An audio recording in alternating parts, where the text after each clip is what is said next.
خالد مقبول صاحب سے شادی کیسے ہوئی اور کیسے ایک دوسرے کو پسند کیا، اور آپ کی عمر کتنی تھی، ان کی کتنی؟ شادی بس نصیب میں تھا، ستارے نصیب میں یہ تھے، ان کے میں تھی۔ آپ نے ڈاکٹر صاحب کو پہلے دیکھا؟ ہاں، ہم ان کی اسپیچز سننے جاتے تھے بہت شوق سے۔ میرے ابو تو بہت زیادہ فین تھے، وہ کہتے تھے کیا دیکھنا تقریر کی لذت، اچھا، کہ جو انہوں نے کہا ہم نے یہ جانا کہ گویا یہ بھی ہمارے دل میں، تو یہ ہم ان کی اسپیچز سننے جاتے تھے، لیڈر تھے ہمارے۔ یہ اتنی ارینج شادی تھی کہ ان کی اماں نے مجھے مبارکباد دی تھی، مجھے پتہ لگا کہ میری منگنی ہو گئی ہے۔ تو آپ کو نہیں پتا تھا؟ یہ کوئی یقین شاید نہ کرے، میرے والدین میرے سامنے گیا، یہ بتا کے نہیں گیا کہ کہاں جا رہے ہیں۔ عمروں کا کتنا فرق ہے؟ یہ اس وقت تھیں 28 سال کی ہیں۔ اچھا، یہ 28 سال کی تھیں اور آپ 40 سال کے تھے۔ تو ڈاکٹر صاحب کی سب سے اچھی بات کیا ہے؟ کیئرنگ ہے، اور کہ ساری ذمہ داری لے لیتے ہیں اور پتہ نہیں چلنے دیتے۔ لڑائی ہوتی ہے کن باتوں پر ہوتی ہے؟ چھوٹی چھوٹی باتوں میں ہوتی ہے، چھوٹی باتوں پہ ہی ہوتی ہے، ٹائم کی وجہ پہ زیادہ ہوتی ہے۔ زیادہ ہوتا ہے ٹائم کے لیے ہی زیادہ ہوتا ہے، کہ جیسا اگر اسلام آباد میں زیادہ رہنا ہے تو ہمیں وہاں رکھیں، کراچی میں زیادہ رہنا ہے تو ہمیں کراچی میں رکھیں۔ ایسا نہ ہو کہ ورنہ پھر ہم امریکہ میں ہی صحیح ہیں اگر ٹائم نہیں دے رہے تو۔ آپ کہاں پلی بڑھی؟ پلی بڑھی میں سعودیہ میں بھی، کراچی میں بھی، اور سب سے زیادہ امریکہ میں۔ کتنے سال امریکہ میں رہی؟ امریکہ میں آئی ہوں 20 ایئرس۔ تو یہاں آ کے دل لگ گیا؟ بہت دل یہ کہ ہاں دونوں کا ان کے ساتھ ہے تو صحیح ہے، اچھا، جب یہ دور جائیں پھر نہیں؟ ہاں ان کی خرابی کیا ہے؟ ہاں، وقت کے ساتھ ساتھ شاید وہ میری اپنی خرابیاں بھی ہوں، کہ میں جیسے جیسے سمجھ میں آتی گئیں چیزیں تو ان کا جو بھی ناراضگیاں تھیں وہ دور ہوتی چلی گئیں۔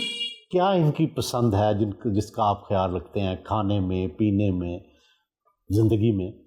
سرو کرنا میرا زیادہ وہ ہوتا ہے کہ ان کے کھانے پینے کی جو چیزیں ہیں وہ ذرا اس طرح کی ہیں کہ نہاری، اور جو باہر وہ ہوتے ہیں نا کہ بہت اسپیشل جو آرام سے آپ گھر میں نہیں بنا سکتے، اس طرح کی جو ہے زیادہ ہے۔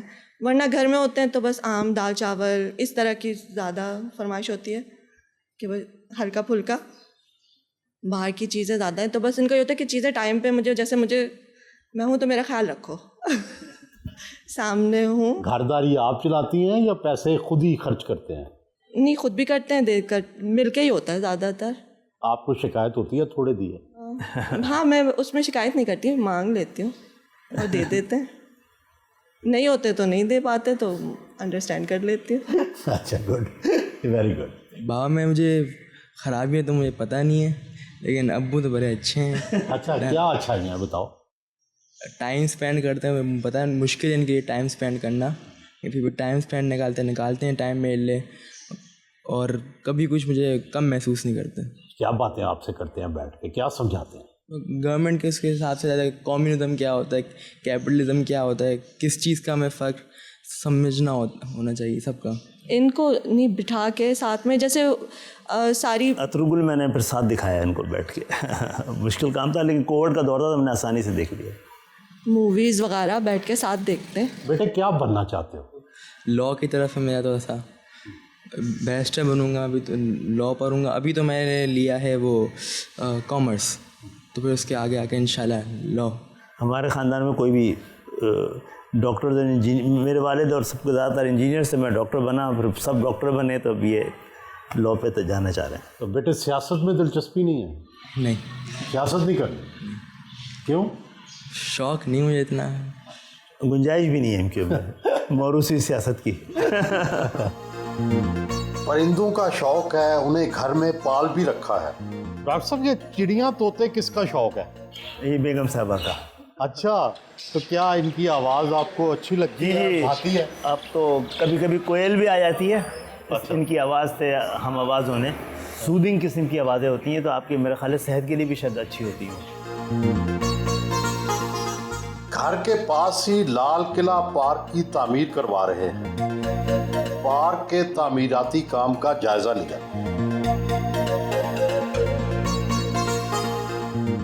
روانہ ہوئے۔ ڈاکٹر صاحب، زندگی میں ایک سب سے مشکل وقت کب دیکھا اور سب سے زیادہ آسان اور خوشی کا موقع کب آیا؟ ایک بڑا اہم مرحلہ تھا جب یہ ہم لوگ 8 اگست 1986 کو جلسہ کرنے جا رہے تھے، تو بڑا اس میں خدشات تھے کہ جلسہ کامیاب ہو یا نہ ہو۔ جمعے کو جلسہ تھا، جمعرات کو طوفانی بارشیں شروع ہو گئی تھیں، اور لیکن جب جلسہ گاہ بھر گیا اور طوفانی بارشیں بھی ہوتی رہیں اور لوگ بیٹھے رہے، تو ہمیں اندازہ ہو گیا تھا کہ ایک نئے دور کا آغاز ہو چکا ہے۔ اور مشکل وقت تو اچانک ہی ہم لوگ حکومت میں تھے، حکومت کا حصہ تھے، ایم کیو ایم اپنی الیکشن سویپ کر گئی تھی، 100% اس کے پاس مینڈیٹ تھا، اور ہمارے خلاف راتوں رات پتہ لگا کہ آپریشن شروع ہو چکا ہے۔ تو وہ بڑا مشکل مرحلہ تھا۔ اور آپ کے اثاثے کتنے ہیں؟ کتنی دولت ہے آپ کے پاس؟ ماشاءاللہ متمول گھرانے سے آپ کا تعلق ہے، آپ کتنے پیسے ہیں؟ میرے پاس ایک مشترکہ گھر ہے میرے والدین کا، یہاں پہ کراچی میں، حیدرآباد؟ نہیں، کراچی میں۔ حیدرآباد گئے تو دونوں مکان بک گئے تھے، اور والد صاحب کا کاروبار بھی، گوڈاؤن بھی، سب بک گئے۔ کراچی میں بھی 2 تھے بہنوں کے نام پہ، وہ بھی پھر بیچنے پڑ گئے تھے ہمیں۔ تو ایک مکان یہ ہے، اور اس کے علاوہ میں سمجھتا ہوں یہی۔ پیسے کتنے ہیں آپ کے پاس؟ میرے خیال ہے 1 کروڑ کے قریب تو ہوں گے بینک میں، اور یہ امریکہ سے لائے ہیں؟ کچھ امریکہ سے لائے تھے، کچھ یہاں پہ ہم نے کچھ یہاں کی چیزیں تھیں اور پیرنٹس کے پاس تھے، پھر ہم نے بھی اتنے عرصے میں جمع کیا، بڑے احتیاط سے خرچ کیا۔ ڈاکٹر صاحب، جو امریکہ میں رہتے تھے تو بڑا گھر تھا آپ کا، اب بالکل چھوٹا گھر ہے، تو یہ فرق محسوس نہیں کرتے؟ کہتے ہیں نا، کوچے میں قفس کے مجھے آرام بہت ہے، تو بڑے گھر میرا خیال ہے اب میں جس نئے دور میں داخل ہو رہا ہوں اس میں تو بوجھل کر دیں گے۔ لیکن آپ تو بڑے گھروں میں رہے ہیں نا؟ جی، میرے والدین نے مجھے اتنے چھوٹے گھر میں نہیں رکھا تھا، لیکن گھر میرے لیے بہت کافی اور امانت ہے۔ امریکہ کا گھر کتنا بڑا تھا؟ وہ آدھے ایکڑ پہ ہوگا، تو یہ کتنے جگہ؟ یہ 120 گز۔ ڈاکٹر صاحب، زندگی موت کا کھیل کھیلا ہے آپ نے؟ جی ہاں۔ کبھی خود اسلحہ چلایا یا ٹریننگ لی؟ میں نے اپنے پاس خود کبھی نہیں رکھا۔ چلانا آتا ہے؟ چلا سکتا ہوں، ہاں۔ کیا؟ پسٹل وسٹل تو دیکھی ہوئی چیز ہے، اور چلانے آنی بھی چاہیے آپ کو اپنی سیلف ڈیفینس کے لیے، تو لیکن میں نے پھر تہیہ کر لیا تھا کہ اپنے لیے نہیں رکھوں گا کبھی بھی اسلحہ۔ ڈاکٹر صاحب، لوگ اکثر سوال کرتے ہیں کہ آپ جیسے پڑھے لکھے لوگ، جب ایم کیو ایم تشدد کے دور میں تھی، الطاف بھائی کا طوطی بولتا تھا، آپ اس وقت کیوں نہیں بولتے تھے؟ کوئی اختلاف کرتے تھے آپ لوگ؟ اختلاف کرتا تھا جناب، اختلاف کرتا تھا، اور جب ان کی ذہنی اور لندن جانے کے بعد الطاف حسین میں بہت زیادہ تبدیلی آئی۔ پہلے تو پورا بحث بھی ہوتی تھی۔ مجھے یاد ہے کہ 88 میں وہ اپنی پسند کے بہت سارے لوگوں کو الیکشن میں ٹکٹ نہیں دے سکے، کیونکہ پارٹی کی اکثریت کا فیصلہ مختلف تھا، تو یہ گنجائش بہت تھی ایم کیو ایم میں، لیکن یہ 92 کے آپریشن نے وہ ہم سب کو تو مشکلات کا شکار کر دیا، اور جو کچھ قوم کے ساتھ ہوا، تنظیم کے ساتھ ہوا، کارکنوں کے ساتھ ہوا، اس کا سارا ایڈوانٹیج ان کے پاس چلا گیا۔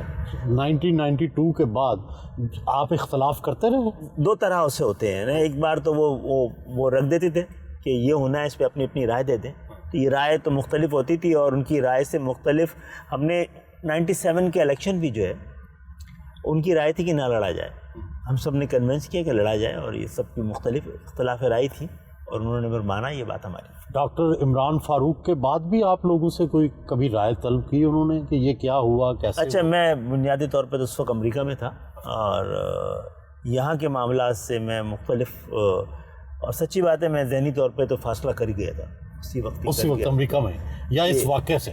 جس دن عمران فاروق کا واقعہ ہوا ہے، تو میں نے اسی دن ہی ایک تقریب تھی، تو میں نے کہا تھا کہ اب ایم کیو ایم پہلے جیسی نہیں رہ جائے گی، اور نہیں رہی پہلے جیسی۔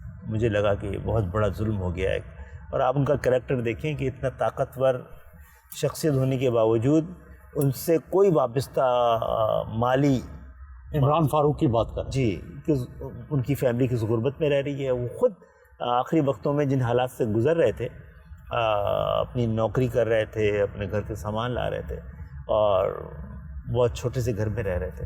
ان کی فیملی سے کبھی آپ کا رابطہ ہوا؟ میرا براہ راست رابطہ نہیں ہوا، تنظیم رابطے میں رہی ہے، پھر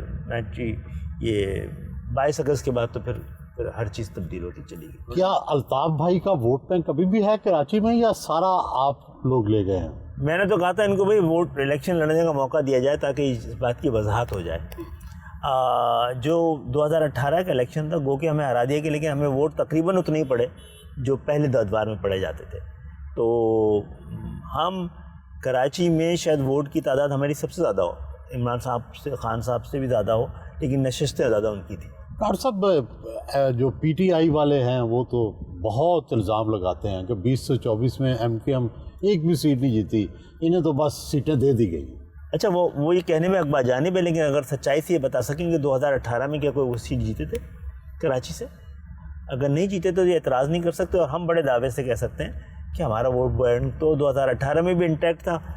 ہم ہار گئے نا, لیکن 60,000 ووٹ لیے ہوئے تھے نا, آپ 61 لے لیے, اور 400 ووٹوں سے کہیں جیتے, کہیں 800 ووٹوں سے جیتے. اس کا مطلب نمبر 2 پارٹی تو تھے نا, بالکل فارغ تو نہیں ہو گئے تھے. متحدہ اور اسٹیبلشمنٹ کی ماضی میں ظاہر ہے بڑی مخاصمت رہی, آپریشن بھی ہوئے, اب کیسے تعلقات ہیں؟ اب آپ کی آپس میں کیا انڈرسٹینڈنگ ہے؟ مجھے ایسا لگتا ہے کہ 22 اگست کو وہ ہم نے سب کچھ کر دیا تھا, جس کے بعد ہمارے تعلقات اچھے ہو جانے چاہیے تھے, لیکن نہیں ہوئے. اس میں ٹائم لگا.